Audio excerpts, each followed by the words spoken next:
At some time in our life, we will always betray Jesus. Sometimes more serious betrayers, sometimes less serious betrayers. But it's important for us to ask ourselves, what kind of traitors are we? Not all betrayers are grievous in terms of the sins committed.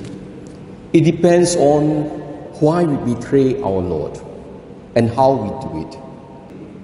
We are all tempted to sin, and sometimes we sin grievously.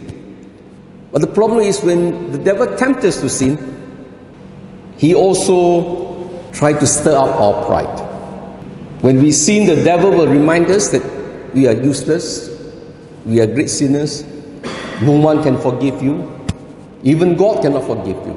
And so many people, although they are sinners, and God is ever ready to forgive everyone, no conditions, but many people cannot believe that they could be forgiven.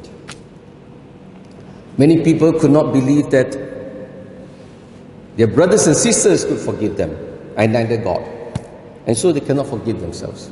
That's why many of us, we carry the guilt of our past with us, because we find that the sins we have committed, they are so scandalous, embarrassing, so grievous that they could not be forgiven. And so we condemn ourselves. And that is what the devil wants.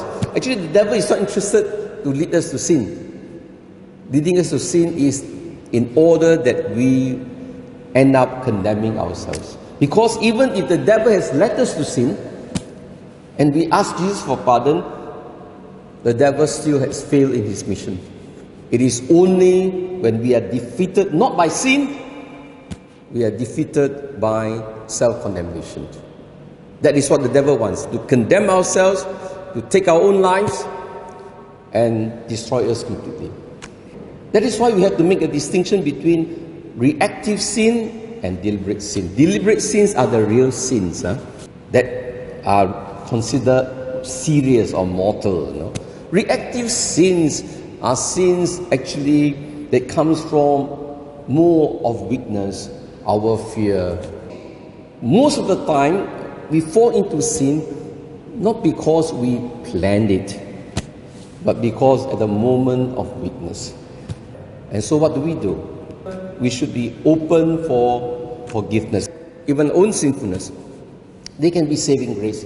To know that we have sinned, to know that we have fallen, make us less judgmental, make us more compassionate, make us more forgiving, that others too, like us, we are sinners. Let us continue to hope. Let us never get discouraged, especially when we fall into sin. Let us also be alert so that we can withstand the temptations of the evil one and find strength and consolation.